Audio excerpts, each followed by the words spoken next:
Who does Joe Biden think he is saying that he is going to transfer student loan debt? He's not. There's no loan forgiveness.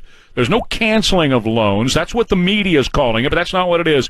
It's transferring it from these little snot-nosed people who don't want to pay their loans back that they said they'd pay back onto you and me, those of us who are working stiffs in this country. Who does he think he is?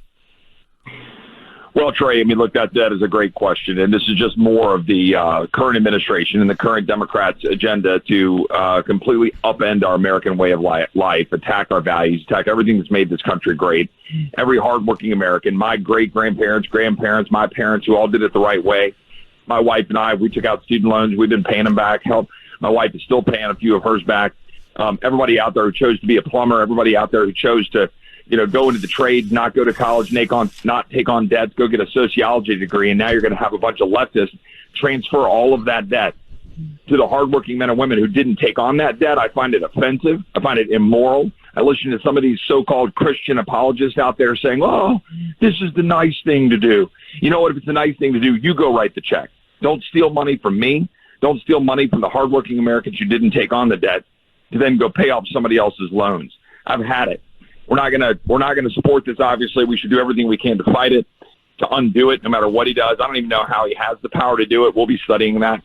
But it's just more of the continued agenda, the continued assault on the values of the American people in every which way that you can possibly imagine. Spending money we don't have to drive up inflation, to kill our economy, and to empower bureaucrats in Washington to attack you and me. Yeah, when you guys take power in January, total control, impeach him. Just totally impeach him. I'm looking out right now through my window at your district and the people of your district driving along right now, looking at red brake lights, trying to put food on the table for their kiddos tonight, trying to put gas in the truck, Chip, so they can get to and from work. And now this fool in the White House is going to put the college debt of people who refuse to pay it on these people out here who are working their butts off every day. To hell with that idea. To hell with it. Yeah, look, Trey, I mean, I'm just as angry as you are about it, and I'm certainly going to reflect my constituents who are angry about it.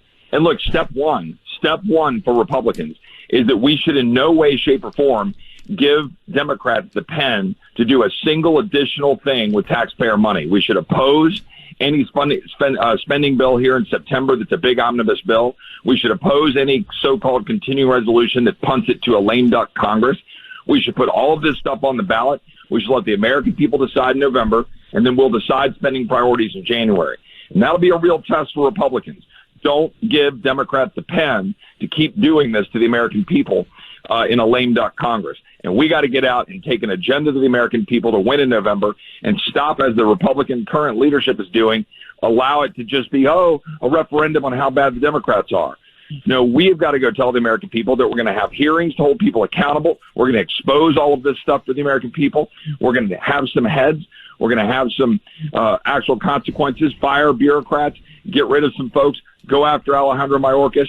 And number three, we're going to defund the bureaucrats like these IRS agents. They're going to go after the American people and the FBI that are targeting parents, targeting former presidents, and targeting us every single day, and a DHS that refuses to secure the border. I think this is common sense, but we've got to go on offense and stop, sitting back on our heels, just letting the American people get frustrated with Democrats. Chip, at the end of the day, what people care about is kitchen table issues. How much they're paying for gasoline, how much they're paying for groceries, how much they're paying, and the crime in the streets and all that stuff. That's what is bothering people. But I tell you what, this Mar-a-Lago thing is also bothersome in this respect. It's moving itself into the kitchen table arena in this respect. Yep. People are starting to catch on that if they can do it to Trump, and now we've got evidence here that's coming out in the form of emails and letters. The Biden administration apparently was running the Trump raid operation through the National Archives into the DOJ and down to Mar-a-Lago. If that turns out to be true, if they can do it to him, they can do it to any of us. Well, Trey, you just said it best, right? The American people, let's start with the kitchen table issues. It's all intertwined with the fact that Democrats are using the power of the state to go after them, right? So what you just said, we're going to go after and empower, the ability of people to transfer wealth to people in student loans. We are undermining our economy with inflation and big spending. We paid people not to work, so we're destroying people's jobs. We're spending money and driving up inflation, which is making it impossible for people to afford goods and services. But we're empowering IRS agents to go after the American people, 85,000 IRS agents to go supposedly collect $200 billion. They're going to be targeting you, listeners, every one of you. FBI agents that are putting threat tags on parents because they dare go to a school board and question the authority of school boards when, for example, Scott Smith in Loudoun County's daughter was sexually assaulted in a bathroom in the school he pays taxes to. And now they see what's happening here with going after a former president. The American people are seeing this and they're frustrated, but Republicans have got to go on offense and connect this all together, that this is all purposeful. They want open borders that are driving fentanyl into your schools. They want high taxes. They want high inflation. They want an economy that's hurting the American people. They're going to continue to have power if we don't put forward an agenda and a direction and a vision that will be a counter to it. That's absolutely right. Got to take offense. And it's one more thing here, and I want to talk to the people for just a minute. Folks, Chip has been on the leading edge, the front of saying, let's defund these organizations inside of our government.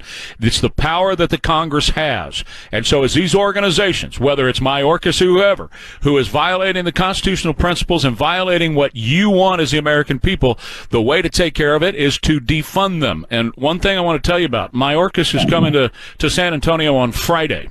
He's not coming here to look at the so-called Immigrant Resource Center that's being staffed, by the way, by our fire department, taking resources off the street to staff these folks down, feed illegal immigrants at the resource center here as they're then flown all over the country by the Biden administration. No, he's coming to talk to the fire chiefs, and his topic is going to be America is still burning. The U.S.'s persistent fire problem. He's not even coming here, Chip, to talk about the open borders, to talk about the mess that we have here. He's not even coming to talk about that or even look at it. He's coming here to talk about America on fire.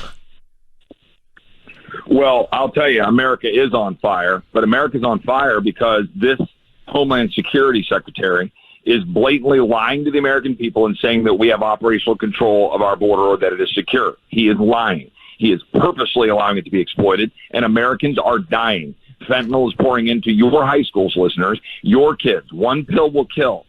Adderall, Xanax, one joint laced with fentanyl, which the DEA just did a test recently of all the stuff they pulled in off the street, and 40% of it was laced with fentanyl. 107,000 Americans died last year from opioid poisoning, opioid overdoses. This secretary knows it, doesn't care. And oh, by the way, the migrants that they say they're compassionate, 1,000 of them have died in South Texas, body morgues sitting down in ranches in Brooks County, Texas. It's unconscionable what we're doing. It's terrible for America, and it's terrible for migrants, and we're allowing Mexico to turn into a narco-terror state that empowers China and Mexico. We have to stop it.